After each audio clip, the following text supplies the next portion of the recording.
Bible answer to the Bible.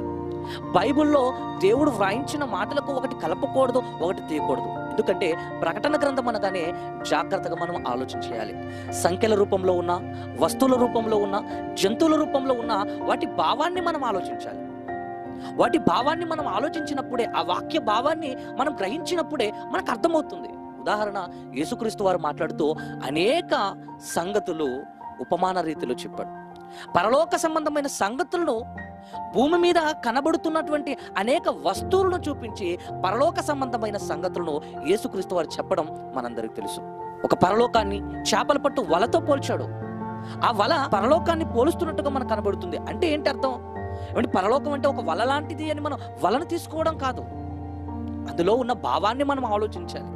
ఇక యేసుక్రీస్తు వారి మాటలలో, అనేక ఉపమానాలలో అనేక మహా అద్భుతమైన సంగతులు ఆయన చెప్పడం మనకు తెలుసు. ఏమండి,